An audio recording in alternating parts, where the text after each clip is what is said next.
Assalamualaikum warahmatullahi wabarakatuh. Jumpa lagi dengan saya Adi Jaya Midado, salah satu mahasiswa S2. Ya. Alhamdulillah pada hari ini saya masih bisa bertemu dengan kawan-kawan atau masih bisa membahas salah satu materi kita dalam mata kuliah pedagogi. Baik kawan-kawan semua, hari ini saya akan membahas tentang atau materi kita cara belajar mengajar efektif PJOK secara pedagogik. Olahraga pendidikan adalah pendidikan jasmani olahraga yang dilaksanakan sebagai bagian proses pendidikan yang teratur, berkelanjut untuk memperoleh pengetahuan kependidikan, keterampilan, kesehatan, dan kebugaran jasmani. Dalam Undang-Undang Nomor 3 Tahun 2005 tentang Sistem Kewarganegaraan Nasional, pendidikan jasmani dan olahraga yang dalam kurikulum disebut secara paralel dengan istilah lain menjadi pendidikan jasmani, olahraga, dan kesehatan, disingkat PJOK, pada hakikatnya adalah proses pembelajaran pendidikan yang memanfaatkan aktivitas fisik untuk menghasilkan perubahan holistik dalam kualitas individu, baik dalam hal fisik, mental, maupun emosional. Permasalahan dalam pembelajaran yang efektif ada beberapa hal. Ya, apakah pengertian dari mengajar efektif? 2. Bagaimana mengajar efektif dalam proses PJOK secara pedagogi? Mengajar efektif dalam dasarnya merupakan cerminan efektivitas pengelolaan proses pembelajaran yang dilakukan oleh guru. Targetnya adalah peserta didik. Dalam sementara itu, pengelolaan proses pembelajaran itu sendiri pada dasarnya merupakan proses interaksi pedagogis antara guru dan peserta didik. Materi dan lingkungan, semakin efektif proses interaksi pedagogik yang dilakukan oleh guru, maka semakin efektif proses pembelajaran yang dilakukan guru tersebut. Pelajaran PJOK dikatakan sukses jika siswa sibuk, senang, baik dalam mengikuti proses maupun dalam mengikuti kegiatan. Cara yang mengajar efektif dalam PJOK secara pedagogik, tujuan dari pendidikan jasmani adalah siswa dapat belajar gerak, bukan gurunya. Siswa diberi kesempatan seluas-luasnya untuk melakukan tugas gerak setelah mendapat informasi tentang bentuk-bentuk gerak yang harus dilakukan. Tidak membiarkan siswa terlalu lama diam dan tidak melakukan aktivitas fisik selama proses pelajaran. Hindari pembelajaran penjelasan yang lama agar siswa tidak berdiam diri hanya mendengarkan penjelasan dari kita. Namun, pemilihan metode yang efektif harus mempertimbangkan gerak atau kejiwaan dari siswa itu. Metode pembelajaran yang berfokus pada orientasi guru secara berangsur-angsur harus digeser ke arah siswa itu sendiri sesuai dengan perkembangan gerak yang kita inginkan, sesuai dengan perkembangan kejiwaan siswa. Makin bertambahnya usia anak akan menunjukkan kemampuan analisis yang kritis dan menuntut perlakuan yang berbeda dari masa sebelumnya dengan masa yang akan sekarang. Demikian dengan metode pembelajaran harus dapat berkontribusi. Hal ini dilibatkan siswa untuk memilih dan menetapkan metode mengajar yang terbaik untuknya, bukan untuk guru. Berikan pengamanan penanggungan jawaban terhadap siswa, bukan untuk kita sendiri. Guru harus mempersiapkan diri guna meningkatkan wawasan sebagaimana guru yang memiliki kompetensi yang profesional. 2. Mengukur kelebihan pendidikan jasmani. Pengukuran keberhasilan yang berkembang yang menjadi kecenderungan adalah mengukur pengalaman keterampilan melalui kemampuan kognitif dan efektif. Sebaiknya hal ini dihindari oleh guru yang guru penjas.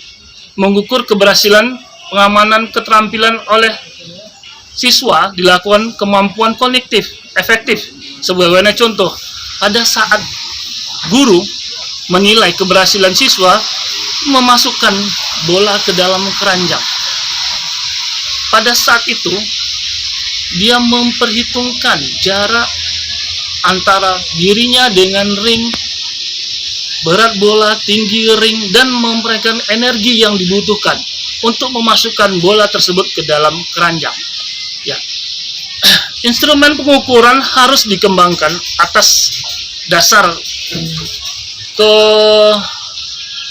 kemampuan, keterampilan gerak yang dapat dicapai oleh siswa itu, dirumuskan dalam tujuan pembelajaran.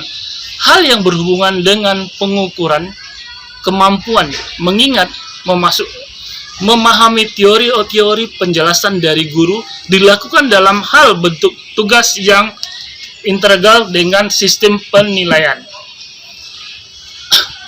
Manajemen pembelajaran penjas. Manajemen pembelajaran penjas yang efektif dapat terwujud dengan melakukan hal sebagai berikut. 1. Menetapkan aturan kelas. 2. Memulai kegiatan tepat waktu.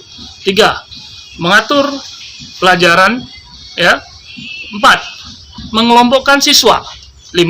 Memanfaatkan ruangan atau lapangan dan peralatan. 6. Mengakhiri pembelajaran. Pengelolaan pembelajaran untuk mendukung terjadinya proses pembelajaran yang efektif ada beberapa hal. 1. Model tindakan.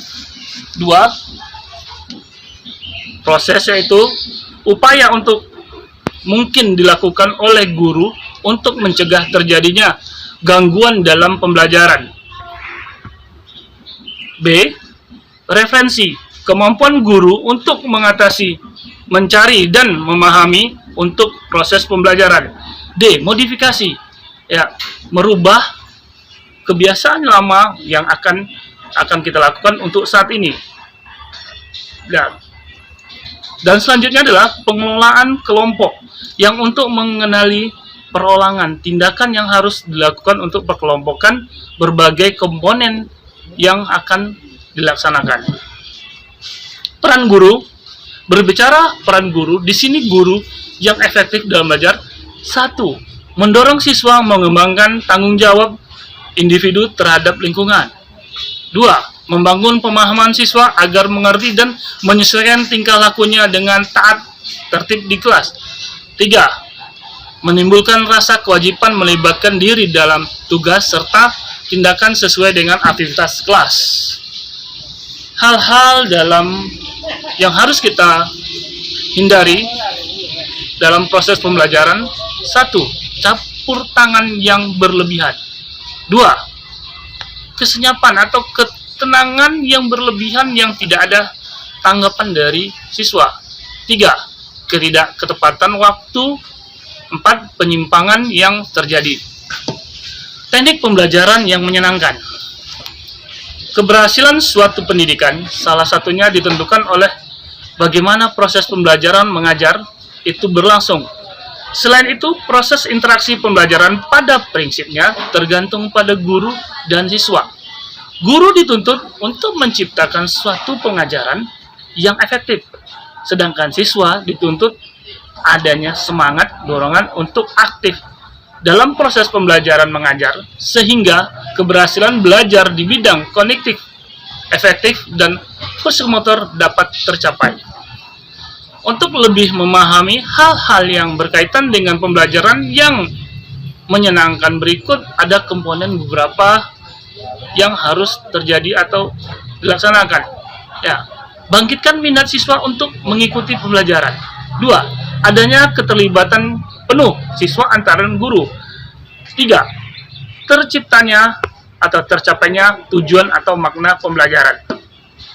Di dalam kurikulum tahun 2004, yaitu kurikulum tingkat satuan pendidikan atau disingkat dengan KTSP, maupun di dalam kurikulum yang baru, kurikulum 2013, ruang lingkup PJOK di tingkat satu pendidikan dasar, ya, menengah tidak berbeda, yang meliputi